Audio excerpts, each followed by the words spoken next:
எல்லாத்துக்கும் வணக்கங்க. இன்றைக்கி நம்ம ஒரு இனிப்பு தான் செய்ய போகிறோம். அந்த இனிப்பு எப்படி செய்யலான்னு வாங்க பார்க்கலாம். அதுக்கு ஒரு ஒரு கப் அளவு ரவையும், அரை கப்பு மைதா, ஒரு 2 ஸ்பூன் அரிசி மாவு இருந்தால் போதுங்க. சூப்பரான இனிப்பு செஞ்சிடலாமுங்க. அதுக்கு ஃபஸ்ட் என்ன பண்ணணும்னா, நம்ம சர்க்கரையை மிக்சியில் நல்லா சர்க்கரையும் ஒரு 4 ஏலக்காயும் சேர்த்து நல்லா பொடி பண்ணி வச்சுக்கணுங்க. அதை ஒரு கப்பில் சேர்த்திட்டுங்க. இப்போ ஒரு பங்கு ரவைக்கு ஒரு பங்கு மைதாவுக்குங்க அரை பங்கு ஒரு சர்க்கரை இருந்தால் போதுங்க. இப்போ நம்ம மைதாவையும் உள்ளே கொட்டிடலாங்க. அதுக்கப்புறம் அரிசி மாவு ஒரு 2 ஸ்பூன் சேர்த்திக்கலாமுங்க. அதுக்கப்புறம் ஒரு பங்கு மைதாவுக்கு அதே மாதிரி சர்க்கரை எவ்வளோ எடுத்தோமோ அதே அளவு வெள்ளை ரவை எடுத்துக்கலாமுங்க. இதெல்லாம் நல்லா சேர்த்து கலந்து விட்டுடலாமுங்க. இப்போ பாருங்கள், இந்த மாதிரி நல்லா கலந்து வச்சுக்கோங்க. இந்த மாதிரி கலக்கிட்டுங்க, நம்ம தண்ணியை அப்படியே ஊற்றாமைங்க கொஞ்சம் கொஞ்சமாக தெளித்து பிசைஞ்சிக்கலாமுங்க. இது கூட கொஞ்சமாக ஆயிலும் சேர்த்து நல்லா கலரி விட்டுக்கலாமுங்க. இப்போ பாருங்கள், ஆயில் சேர்த்தியாச்சு. லைட்டாக தண்ணி தெளித்து நல்லா பிசைஞ்சிக்கலாமுங்க. ஒரு சப்பாத்தி மாவு பதத்துக்கு பிசைஞ்சு வச்சுக்கலாமுங்க. ஏன்னா தண்ணி நம்ம அதிகமாக ஊற்றுற போதுங்க சர்க்கரை சேர்த்திக்கிறதுனால சீக்கிரம் மாவு இலக்கம் கொடுத்துருங்க. அப்புறம் நம்மளுக்கு உருண்டை பிடிக்கிறதுக்கு வராதுங்க.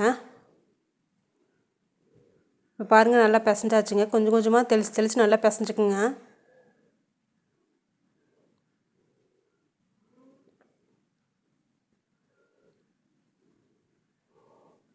நல்லா பிசைஞ்சு நம்ம கையில் மாவு ஒட்டாத அளவுக்கு நல்லா பிசைஞ்சு வச்சுக்கணுங்க.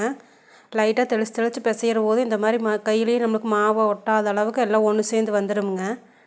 இப்போ பாருங்கள், எப்படி ஒரு சப்பாத்தி மாவு பதத்துக்கு வந்துருச்சுங்க.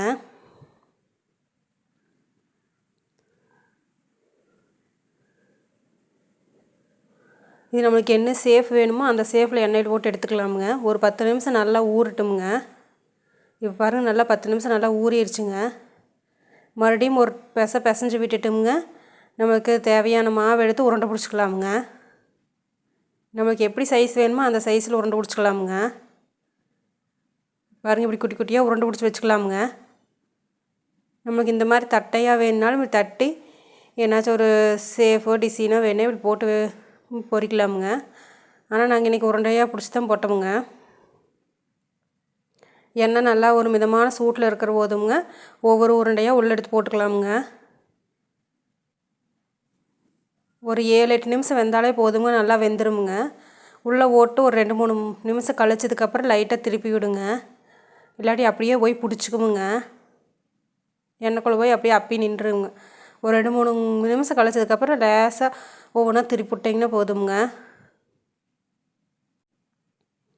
இப்போ பாருங்கள், நல்லா எப்படி கலர் நல்லா வந்திருக்குது பார்த்தீங்களா?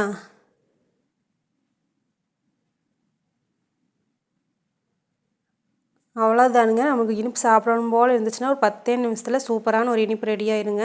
நல்லா டேஸ்ட்டாக தான் இருந்துச்சுங்க. இந்த மாதிரி செஞ்சு பாருங்கள். எப்படி இருந்துச்சுன்னு எங்களுக்கு கமெண்ட் பண்ணுங்கள்.